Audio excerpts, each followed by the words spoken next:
Hey, what's up guys? UrAvgWarGamer is back with another video of World of Warships. And today, I'm gonna be taking a look at FDR. It's a steel aircraft carrier, and whether you should really invest your steel resource because there is going to be a coupon so that you can actually buy maybe an FDR, or you might have the chance of buying some other steel resource ship. So whether FDR for a carrier player is still worth it in 2025 or in 2024, well, I will be explaining that in the video. My short answer is going to be pretty much yes. And the reason why I would say that the FDR is still worth it to pick, especially for random battles, because, well, unlike anything in the game, FDR has the most tankiest plane out of all aircraft squadrons. These planes are literally tier 11 planes, if you ask me. You have these bombs that have some weird gimmicks, and also the torpedo bombers that are also going to have some weird gimmicks, which are really the key to make FDR work like really good.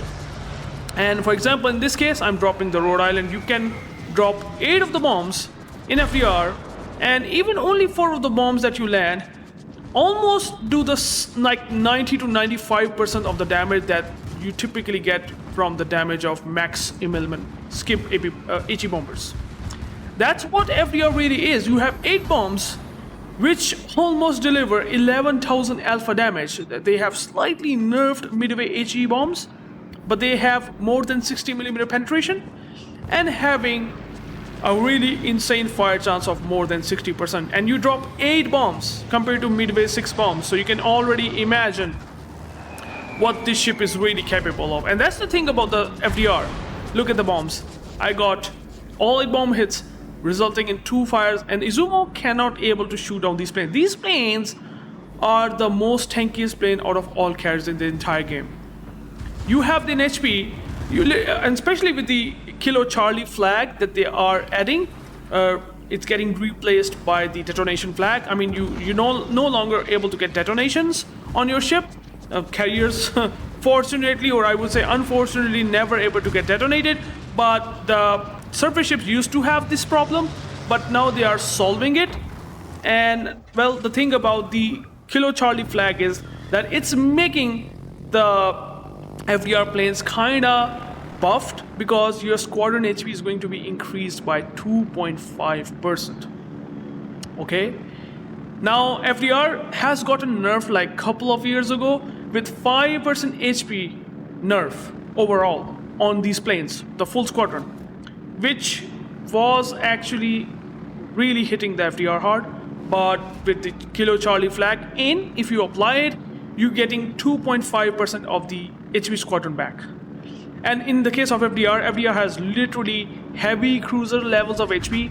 Like literally, it's comparable to Pedro HP. Like look at the torpedo bombers HP, 56,000 HP. Where did you get these numbers except maybe on a heavy cruiser's HP like Pedro? There's no carrier in the game that has that much planes HP except for the FDR. For that alone, this makes it pretty unique. And not only that, it's pretty unique with the bombs and torpedo bombers that you are currently seeing right now, that what I have did here. I actually able to maneuver the planes during the attack run. This happens pretty much easily with the bombs, but a lot much more easily with the torpedo bombers. You have 8 torpedoes, you deal 4,233 damage. Your flood chance is not that impressive, but considering you are dropping 8 torpedo bombers, that's still gonna hit super hard to a battleship, right? Your alpha damage is still pretty insane. And you can see here that the CV planes have popped the fighter on top of Ohio, and that's one of the big weaknesses I would say of the FDR really is.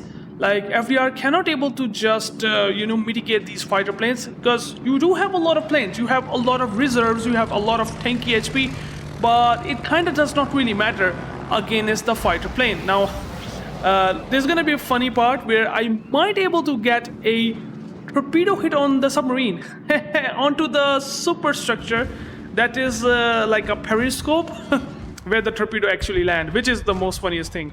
And well, since I was having a division with Hildebrand, now imagine, I mean, It's disgusting, and I can understand that. I can understand that the players will be pretty much salty at the end of the game, because Hildebrand and FDR division can go pretty kind of nuts. It's a carrier in a cruiser hull versus a carrier that has literally insane HP pool for the planes squadron. Definitely makes it pretty stupid design overall, especially if you put it with divisions. Now I'm dropping the Clausewitz. Now Clausewitz actually not having that bad AA, but he getting completely devastated by the Petri, which is funny enough to watch. But let's talk about the FDR planes again. I mean, Maximilian having 240 knots of speed if you just fully build for it, right? And FDR having these bombs that having 174 knots if you fully build it for speed, right? And I would highly recommend to build FDR for speed. Definitely worth it like that way. But there's a huge difference. Now there is there's a time delay between the attacks that you do with the FDR, 25 seconds in general. But remember, compared to the Maximilian, your planes are weird tanky. You drop 8 bombs and you actually able to land a lot of these bombs onto the superstructure or onto the top of the deck, unlike the Maximilian, where Maximilian kind of going to get suffer a bit against German ships, because the German ships usually kind of get a bit resistant against those HE skip bombers. I mean, a lot of them will get shattered, especially also in the Kremlin, unless you completely able to perfectly land them onto the deck or the superstructure. But this is very easy on FDR, since you just simply have to drop all 8 bombs onto the deck of the battleship, which is pretty easy in FDR. As you can see here, I'm dropping on the Petri, and Petri has somewhat decent AA. It's not like really good, but it's not that bad either. I mean, it's a tier 11 battleship, so it's supposedly going to have some sort of AA, but FDR can just breeze through the Petri AA, and even it's getting closer to the Rhode Island's AA. These planes are just humongously tanky. Like, you can't do much about it. You have so many plane reserves. You have like 24 plane in reserves overall in total, which is kind of crazy. Like, you have 14 planes that you just get in the start when you just launch them up in the air, and then you're still going to have 9 planes under reserve, which is kind of bonkers. And considering you have this sort of HP pool with these planes, it's very difficult to get D-plane in FDR. And then you have like massive alpha damage and the payload of the bombs and torpedoes, which makes it even more easier. Like, even if you maybe getting D-planed by, for example, in the case of Annapolis, maybe you might have taken so much flags, because flags is actually a weakness of FDR. If you don't eat flags, you will never going to get D-planed. But if you are under like 3 or 4 battleships A, like really good battleships A, or getting under a defensive air fire, well, you started to see that you are going to get some plane losses for sure. It's not possible that you're going to be immune to that. It's not really possible. Like, no other carrier can able to do that, but FDR can still do that. Makes it pretty absurd in a one way, right? Like, getting into the Rhode Island and Patrie, for example, in this case, is something that you really not gonna be able to do that effectively. For example, now in this case, the fear of the flag really makes me press the F button on the torpedo bomb squadron, and I lost only maybe 3 planes.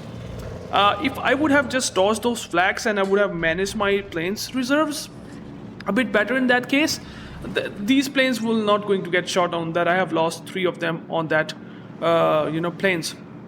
But anyways, we can clearly see here that I have done 182k damage during this time.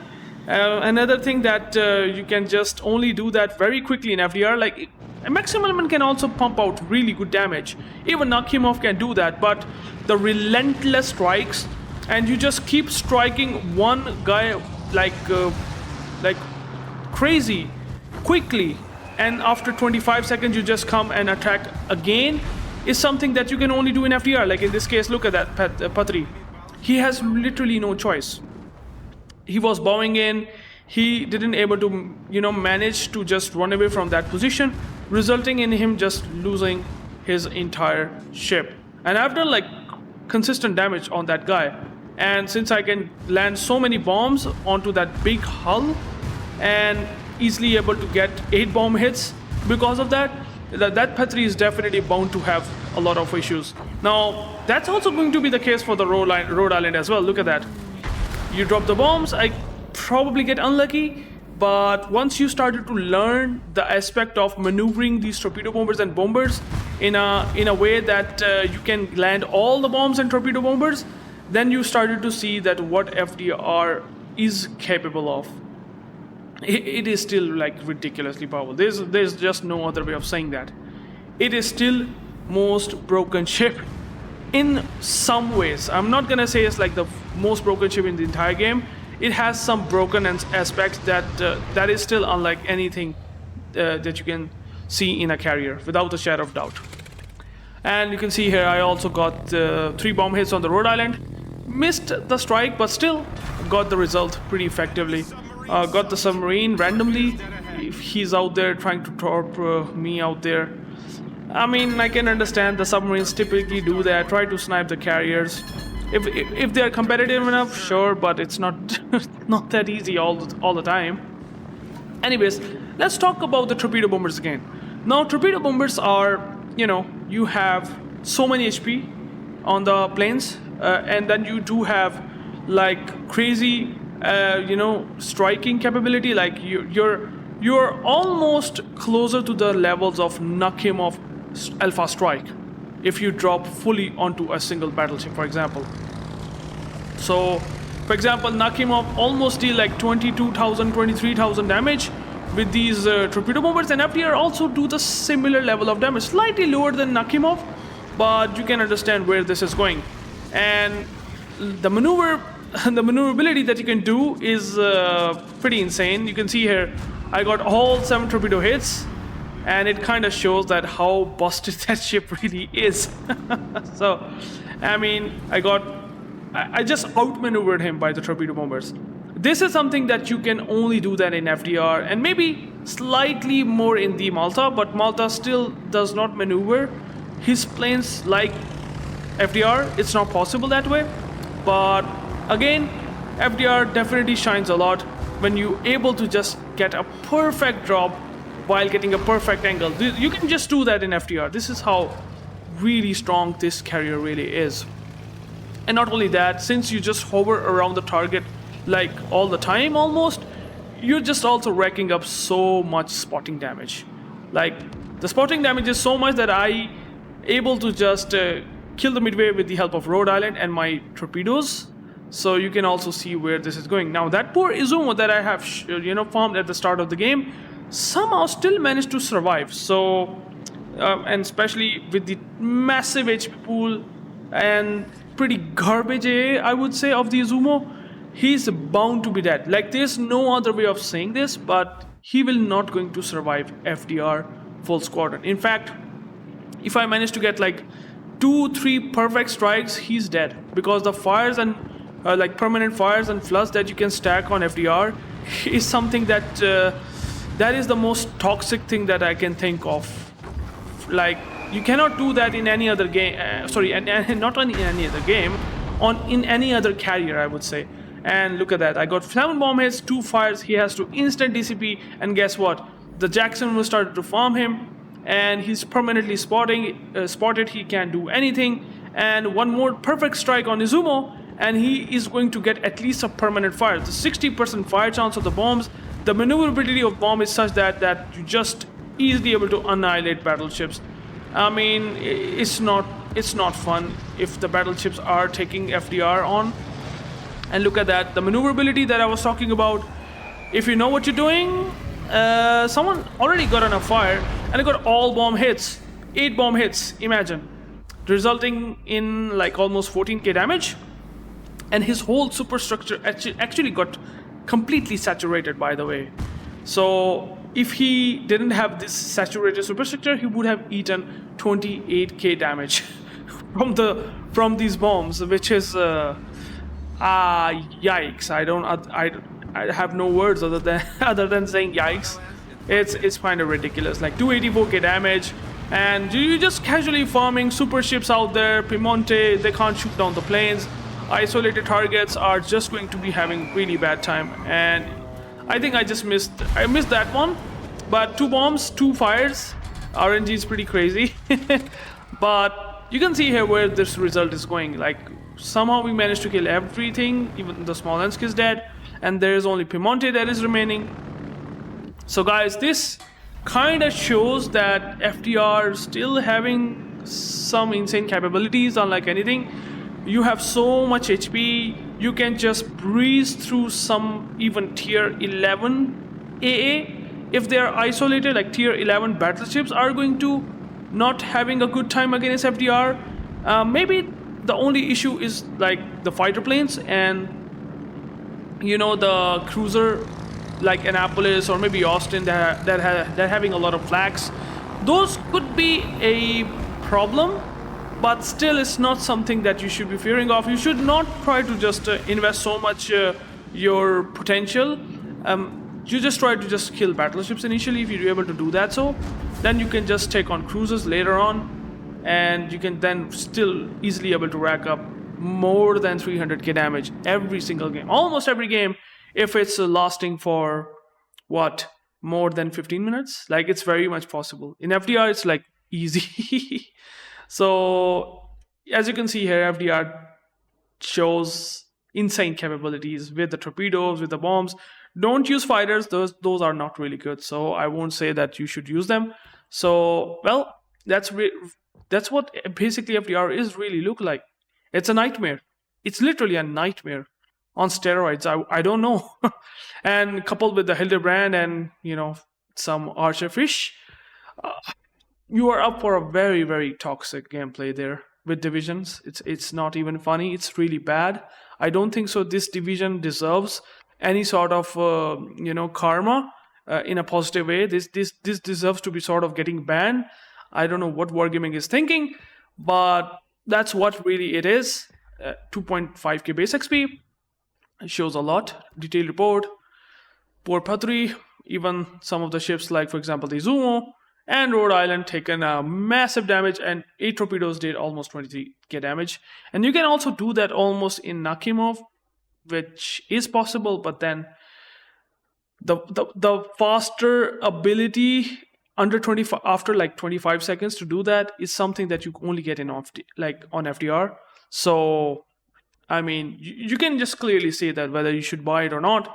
This video might change your mind. So thank you guys for watching. I hope you guys liked the video. If you do like it, please comment, like, and subscribe. And I will catch you guys into the next one. Peace out.